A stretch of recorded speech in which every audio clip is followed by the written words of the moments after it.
Now to some new developments at this morning's regular scheduled meeting of the Board of Elementary and Secondary Education.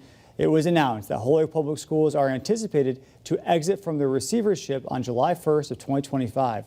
That meeting began this morning at 9 a.m. and Holyoke Mayor Josh Garcia and Holyoke Superintendent Anthony Soto were in attendance.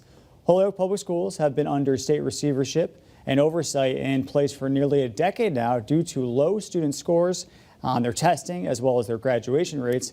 And we'll have more on this story coming up on Western Mass News.